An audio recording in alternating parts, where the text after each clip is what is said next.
It's fun being called Vittorio Angelone doing stand-up. There's often a compere at comedy clubs and they welcome all the acts to the stage. And I do that job quite a lot. And I always take extra special care to make sure I pronounce everyone's name correctly. I think that's the kind thing to do. I'm not afforded the same kindness by my colleagues. They fuck it up so much that I've had to pre-record me welcoming me to the stage for the start of the show because I don't trust anyone anymore. Welcome to the stage, Vittorio Angelone. It's not that hard. One time a guy went, "Ladies and gentlemen, please welcome to the stage, Vittorio Angelone." Which isn't right. It's not my favorite. One time a guy went, "Ladies and gentlemen, please welcome to the stage, Vincenzo Alabaluzzi." Which isn't a name in any language. I Googled it, there's no Alabaluzzis anywhere. But neither of those are my favorite. My favorite is a guy who brought me to the stage, tried to pronounce my name, and gave up in the middle. Because he went, "Ladies and gentlemen, please welcome to the stage, Valentino, Which I thought was quite honest of him on some level.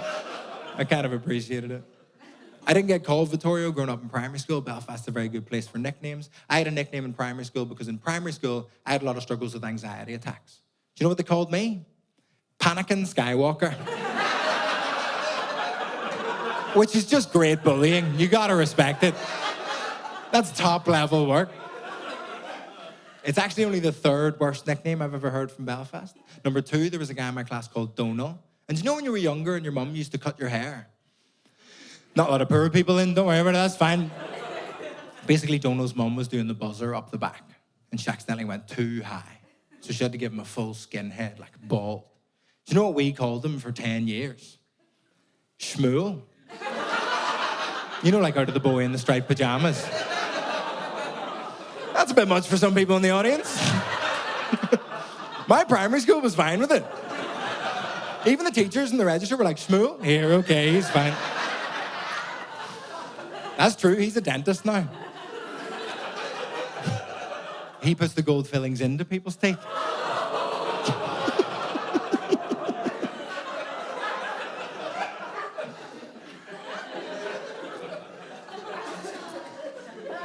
If you're upset about that joke, I think you're right. I think it's good that you're upset. That's probably a good thing that you're upset.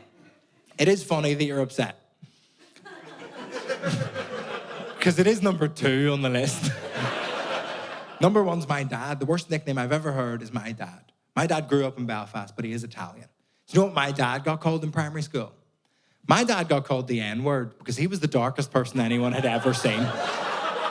Don't know if you can tell by my face, but he's a white man. Puts my dad in a very strange situation, though, because he got called the N-word for a long portion of his life.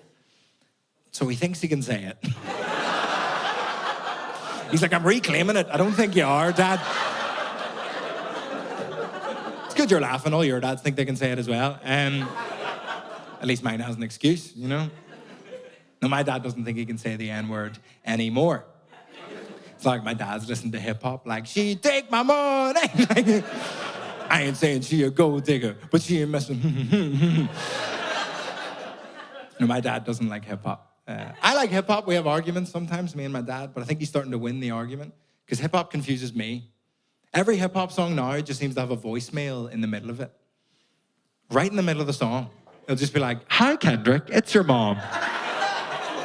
Just leaving you this message to say, keep striving for greatness and always believe." Where's Kendrick Lamar getting all these inspirational voicemails from?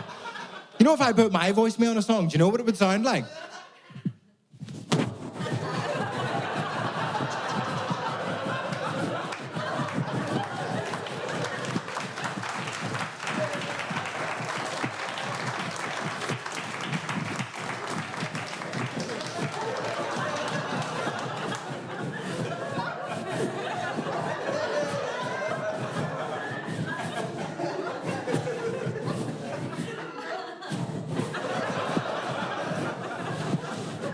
"Oh, fuck, sorry."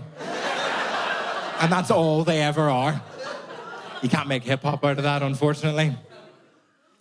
I do admire racists in Northern Ireland. It's good to have heroes, no? I just admire people that have tough jobs. That's a tough job. Being a racist in Northern Ireland. It's such a white place that they have nowhere to put their racism. So they saw my slightly tan dad and were like, that'll do, we're in, we're doing it. It's such a white, Northern Ireland is such a white place. And people don't believe me. It fucking is. It's, just ask Liam Neeson. If you don't remember what I'm talking about, Liam Neeson on TV, in an interview, decided to tell a little story. He told the story about how his friend had been assaulted by a black man in Northern Ireland. And in his very Liam Neeson way, he went, so I got a bat. And I walked through the streets of Northern Ireland for 2 weeks trying to find some black bastard to beat the shit out of. Liam Neeson tried to find a black guy to beat up for 2 weeks and couldn't. That's incredible. And he just ran out of racism. After 2 weeks, he was like, they're fine, I guess. Because he had no one to be racist to. And I think that's the solution to racism. Just get rid of them.